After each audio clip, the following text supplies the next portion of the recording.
there's a break of a route, as soon as the receiver breaks on a curl, like before it even happens, that ball should already be coming his way. Whether it's Devontae Smith, A.J. Brown, I forgot who it was on that play. But threw it so damn late, it got deflected. Like the guy was sitting at the end of the route for 2.5 seconds, and Hurts was just taking too long. Eyeing Devontae Smith on that one throw. Miscommunication. And like I said, protection wasn't great either. But that's not an excuse. Quarterback played horrible. Coaching staff, I don't know. I think this is more of an execution type game, but not mess up the offense. Playing better in this game. Missed tackles. The edge rusher is a main concern. They didn't play well. They didn't contain the outside. I mean, you sacked Bryce. You sacked Bryce Young like one fucking time in this game. They should have did more damage to that team. And Adam Thielen was like the only receiver doing anything. Hubbard had 60-something yards in the first half, and I don't know what he had in the second half, but he ran the crap out of us. He tired us the hell out. Zach Bond and Jalen Carter, I think, and Chauncey, I would say half the game, were the only three good players. I thought Slay did pretty good in this game, but unfortunately, he got burnt on some plays. He got nicked up a couple times. He was walking weird one time. He got hit, and then he got hit in the stomach. And then that last drive, he really had some good, a nice deflection, a nice coverage on Leggett down the right sideline. Obviously, the big fourth down plays. So players showed up. But this is a team loss. I have no issue with A.J. Brown saying this after a game. It's not throwing.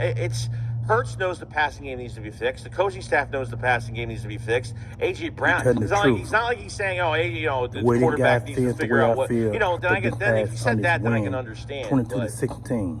That was not a win. That was a loss. I think Hurts and A.J. Brown can come together and say, yeah, the passing game really sucks right now. It's obvious. We're not throwing those players are not throwing anybody under the bus at all.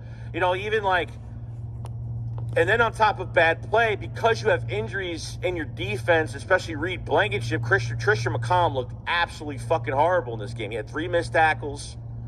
Yeah. He dropped a pick in this game, and he looked horrible. You know what I mean? So you're missing Reed. You're missing some players here or there. Guys, will be coming back soon. Bryce Huff, not like it's anything exciting, any of these returning guys coming back. Missing Goddard for the offense. Calcaterra played good. Jake Elliott, this is a whole nother question too.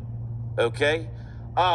Jake hasn't made a field goal over 50 yards, I think, this year. 53 yards, something like that. I mean, he looks bad. At the Rams game, he looked horrible. Yeah. The Ravens game looked great. And then reverted back to, he came in, he missed a field goal, missed an extra point. Thank God there was a penalty on the extra point.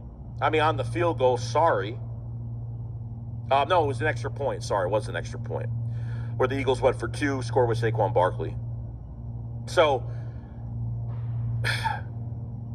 you have some time on your hands before you need to make a decision. I don't care how much he's making. I don't care. Kickers' careers go like this. You have 2 really bad games as a kicker, boom, you're off a roster. That's how fast it is.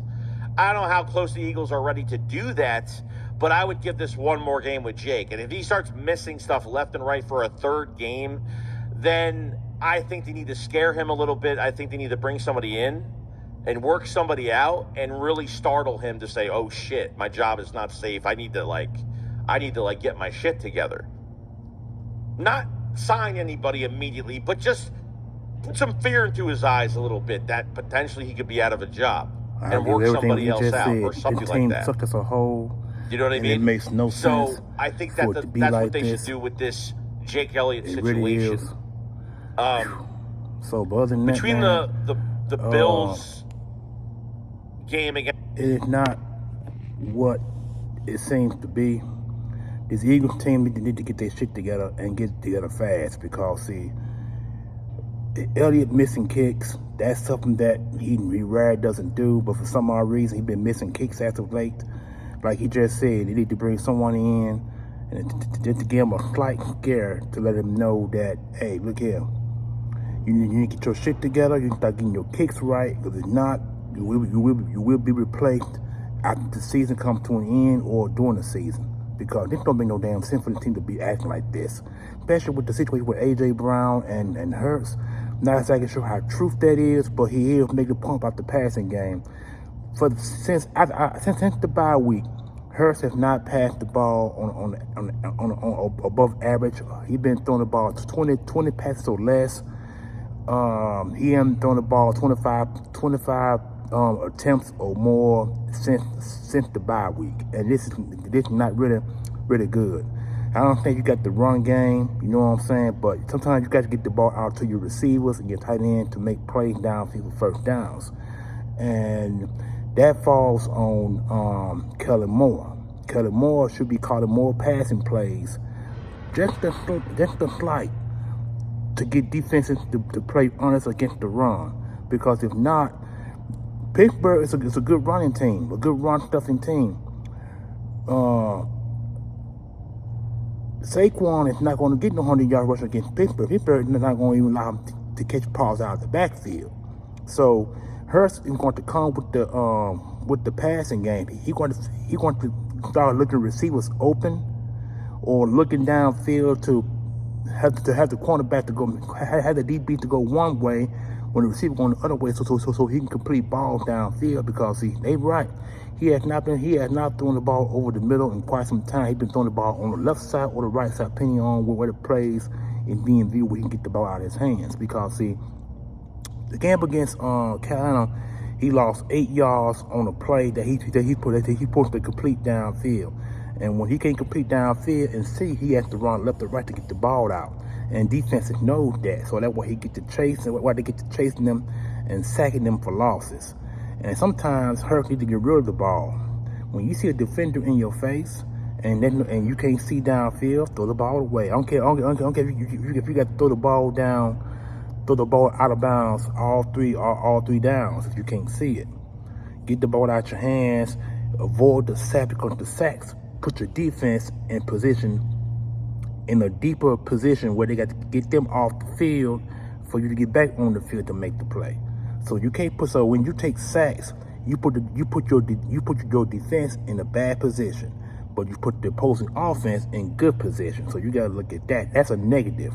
When your defense had to go back on the field after you got sacked on a second and third down play, you hurt the defense. You really do. And they got to go out there and clean up what you mess up.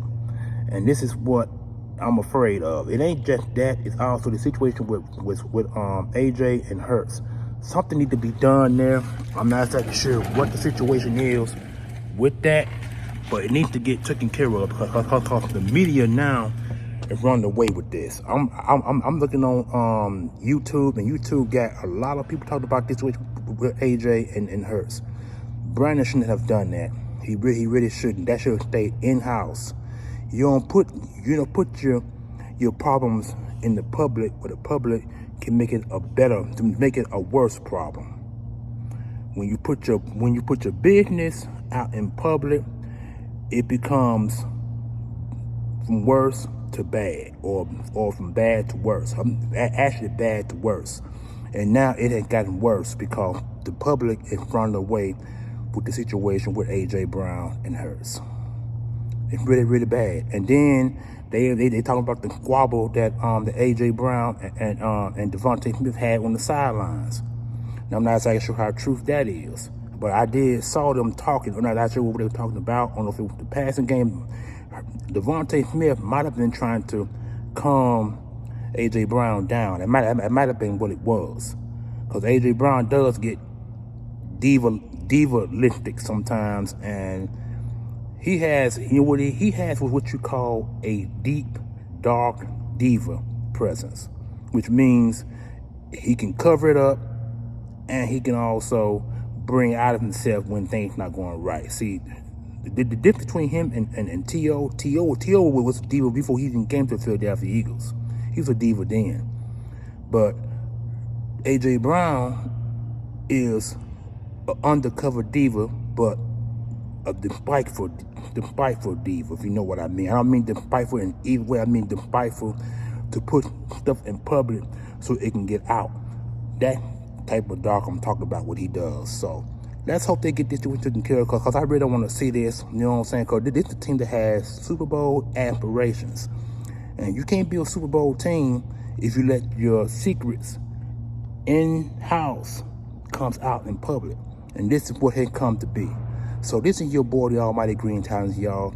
I hope they get this situation fixed. I really hope they do. Don't forget to comment, like, share, subscribe to this video, smash the likes. I'm out of here. Enjoy your Tuesday morning, family. Peace.